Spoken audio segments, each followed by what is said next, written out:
Our big focus, the US Department of State has designated the Resistance Front, TRF as many know it, behind the April 22nd Pahalgam terror attack as a terrorist organization. In a statement issued by the US Secretary of State Marco Rubio, the statement has acknowledged the fact that the organization claimed responsibility for the 22nd April Pahalgam terror attack in Jammu and Kashmir, which claimed the lives of 26 civilians. The US therefore accorded the TRF as a foreign terrorist organization and specially designated global terrorist. Do note that the statement said that this action demonstrated the US President Donald Trump administration's commitment of countering terrorism. Washington has designated TRF as a terrorist organization, taking note of the Pahalgam terror attack in which 26 civilians lost their lives. Marco Rubio's statement acknowledges the fact that this organization claimed responsibility for the Pahalgam terror attack in Jammu and Kashmir. The US therefore accords the TRF as an FTO, which is a foreign terrorist organization, also as a specially designated global terrorist. And the statement added that Donald Trump's administration is committed to countering terrorism.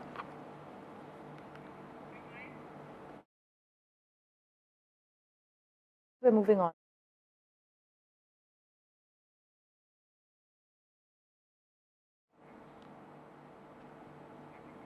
As you know, the US had reaffirmed its strong support for India's fight against terrorism and the bilateral strategic partnership during the visit of an Indian all-party parliamentary delegation as well. As you know, Shashi Tharoor had big takeaways from that touchdown in Washington. Now, Marco Rubio has announced that the Department of State is adding the Resistance Front as a designated foreign terrorist organization. Nazir Masoodi has been tracking the latest developments for us. He joins us live at the moment. Nazir, this is being seen as a major boost for India's diplomacy? Exactly, and almost 3 months of the Pahalgam terror attack, US has finally declared the TRF organization as a global terror organization and offshoot of Lashkar-e-Taiba. In January 2023, India has declared this group as terrorist organization, banned organization in India. It has said, the Home Ministry that time has said this group was created, came into existence in 2019 as an offshoot of Lashkar-e-Taiba. They have actually started their activities and intensified their activities since 2021. The group is involved in most of the major terror attacks, including army, special forces, innocent civilians, yatris, and the latest one is Pahalgam attack. So less than 3 months after that attack, US has recognized India's concerns on terror and declared this group as a global terror organization. Nazir, thanks so much for joining us with the lowdown. Switching tracks, amid what is seen as a push from China and Russia to revive the Russia-India-China troika, sources have said that India has not agreed to any meeting in this format. No meeting of the RIC format has been agreed to at this point in time. There are no discussions underway on its scheduling, a source has informed NDTV. But the Ministry of External Affairs remains non-committal regarding the revival of the Russia-India-China mechanism in a weekly briefing. Spokesperson Ranjit Jaiswal has actually said, and I quote, "This is a mechanism where 3 countries come together to discuss global and regional issues. When this meeting happens, we will work out a mutually convenient date and let you know." But the trilateral dialogue between Russia, India and China hope to create a trilateral Eurasian power that could balance Western dominance. The comments from India's foreign ministry comes months after Russian Foreign Minister Sergei Lavrov said the work within the troika should be resumed. Listen in to the MEA's response. This consultative format is a mechanism where the 3 countries come and discuss global issues and regional issues of interest to them. As to when this particular RIC format meeting is going to be held, it is something that will be worked out among the 3 countries in a mutually convenient manner, and we'll let you know if as and when that happens at an appropriate time when the meeting is to take place. The other big story we're tracking, in a sharply worded response to NATO Secretary General Mark Rutte's warning that countries like India and China could be hit very hard by secondary sanctions if they continue to do business with Russia, the Ministry of External Affairs has cautioned against double standards. Do note that India and China are the top importers of Russian crude. In fact, the MEA spokesperson at the weekly media briefing in Delhi has said, "We have seen reports on the subject and are closely following the developments." He's reiterated that securing energy needs for our people is understandably an overriding priority for us. The government has warned of double standards regarding the matter, as I mentioned. Listen in.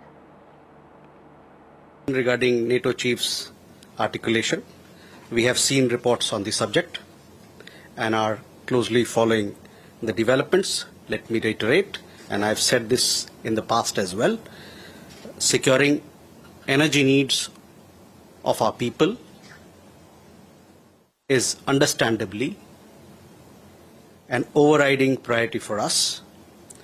In this endeavor, we are guided by what is there on offer in the markets, as also by the prevailing global circumstances.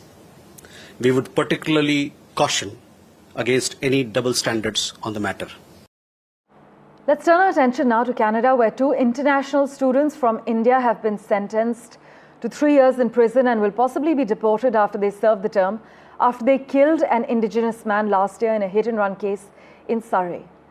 The victim was of Cree heritage and was a 43-year-old father. Now, according to the Surrey police, Gaganpreet Singh and Jagdeep Singh were in a red Ford Mustang when they collided with the pedestrian and dragged him for over a kilometre on the 27th of January 2024. The victim was declared dead at the scene. Maha Siddiqui has been tracking the story closely. She joins us with a quick update at the moment. Maha, so 2 international students from India have now been sentenced to 3 years in prison in Canada? That's right, Parmeshwar. 3 years in prison and being deported after that to India. They were on a student visa since 2022. And this incident took place last year when, as you pointed out, they hit the pedestrian. And more than that, it was a hit-and-run case which has landed them with a 3-year prison term and deportation. This is because, as the court observed, that it would have been an accident. This is what the prosecution said, and a tragic one. But the fact that they tried to flee, the fact that the victim was dragged for 1.3 kilometers, and one doesn't know whether he died immediately because of the hit or whether it was him being dragged by the car for over a kilometer is what caused the death. And this is what has landed them with this 3-year prison term because of their behavior after they hit the person.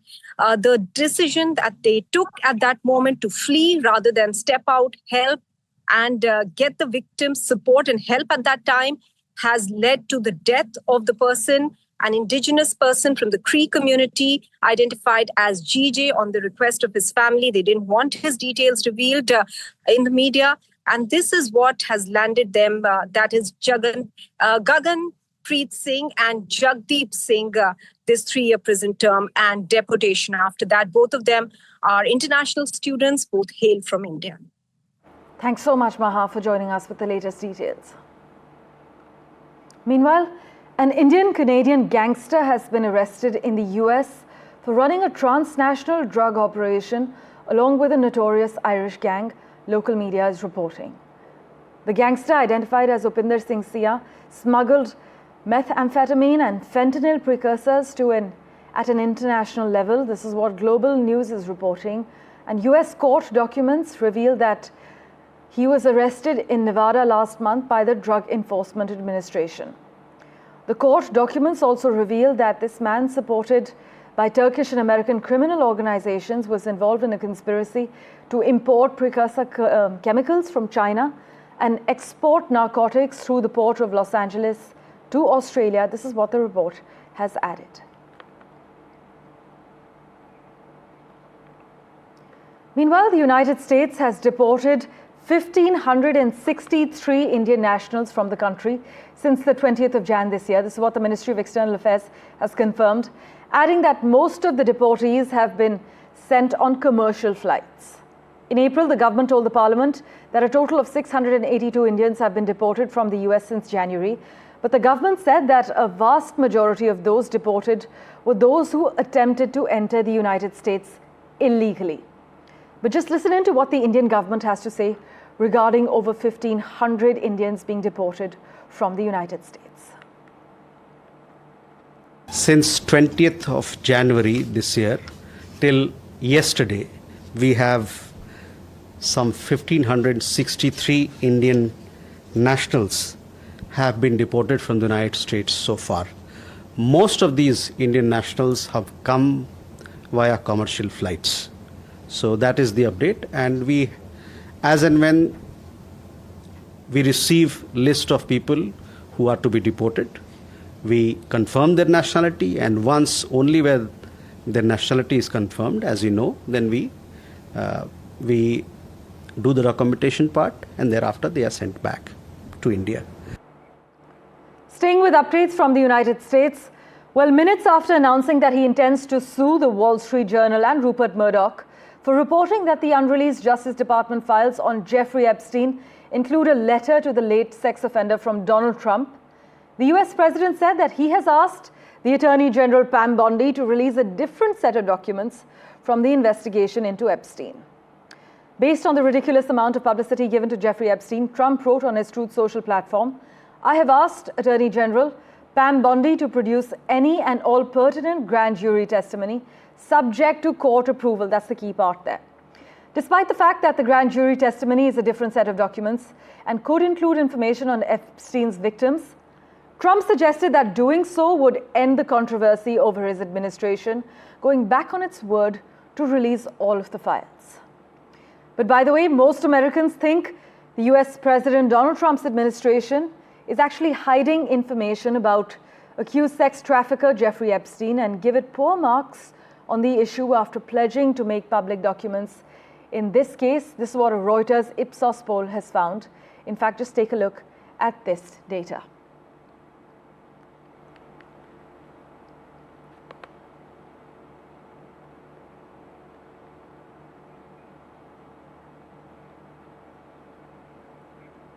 Meanwhile, protests against President Donald Trump's immigration crackdowns and cuts to social safety nets swept across the United States, with over 1,600 events planned in public spaces, including courthouses and city streets, visuals of which are playing out on your screens at the moment.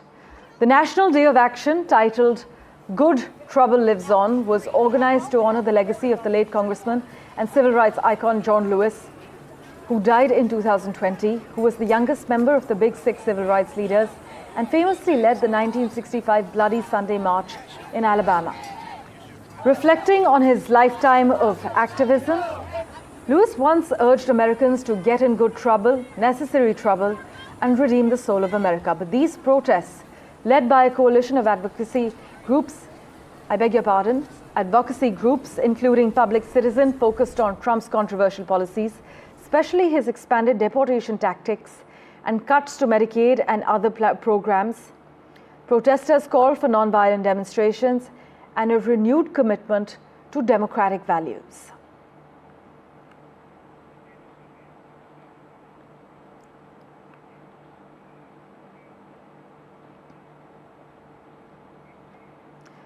Let's turn our attention now to Thailand, where the disappearance of a respected monk from his Buddhist temple in central Bangkok has revealed a sex scandal that has rocked the country, with allegations of blackmail, lavish gifts, and a string of dismissals raising questions about the money and power enjoyed by the country's orange-robed clergy. Investigations into the whereabouts of senior monk Phra Thep Wajirapamok unexpectedly led police to a woman who the police suspect conducted intimate relationships with several senior monks and then blackmailed them to keep the relationships on the DL. When police searched her home this month, they found mobile phones that reportedly contained tens of thousands of compromising photos and tens of thousands of compromising videos of the missing monk and several other senior Buddhist figures. Just listen in to what the Thai police is saying regarding the matter. ผู้หญิงคนนี้เป็นบุคคลอันตรายนะครับบุคคลอันตรายที่เราต้อง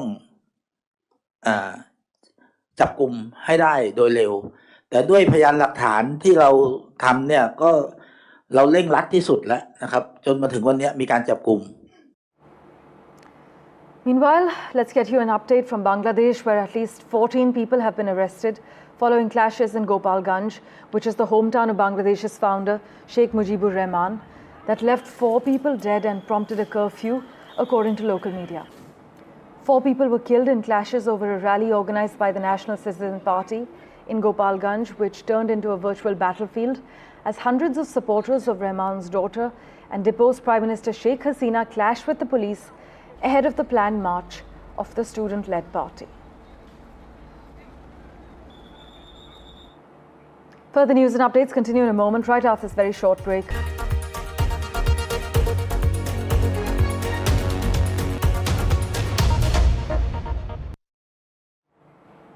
The UK lowered the voting age to 16 before the next general election. The ruling Labour Party, which coincidentally performs better among young people, announced the move as part of a major shake-up of the electoral system. The most headline-grabbing shift is that 16 and 17-year-olds will be allowed to vote starting in the next general election. It must be held by August 2029, though the Prime Minister can choose to call one sooner. But the Labour Party campaigned in part on lowering the voting age last year in an election with just 59.7% turnout, the lowest since 2001. The reforms must pass Parliament to become law, which appears likely since the Labour Party has a majority in the House of Commons and the House of Lords traditionally does not block bills promised in the governing party's platform. Meanwhile, torrential rains in Pakistan's Punjab province have killed at least 63 people and injured 290 in the 24 hours since downpours started on Wednesday morning. Most of the victims were crushed by collapsing buildings, while the rest were either electrocuted or they drowned, according to the National Disaster Management Authority. Authorities in the city of Rawalpindi, next to the capital Islamabad, declared a public holiday to keep people at home, while those living near a swelling river which runs through the city have been asked to evacuate. In other news, US President Donald Trump and Ukrainian President Zelensky are considering a deal that involves Washington buying battlefield-tested Ukrainian drones in exchange for Kyiv purchasing weapons from the US. Zelensky has said this in an interview with the New York Post, adding that his latest talks with Trump focused on a deal that would help each country bolster its aerial tech. Meanwhile, the White House has announced that President Donald Trump has been diagnosed with a chronic but benign vein condition amid ongoing speculations over his bruised hand. The White House has said the president sought a medical examination for swollen legs, which came up with this new finding. And Canada forward Olivia Smith has become the most expensive signing in women's football history by completing a $1 million move to Arsenal from Liverpool. The 20-year-old, who made her international debut at 15, has signed a 4-year deal with the Champions League holders, and Smith's move breaks the record set by Chelsea in January when they signed USA defender Naomi Girma for $900,000 from San Diego Wave. Slipping into a quick break, back in a moment with the latest. Do stay tuned.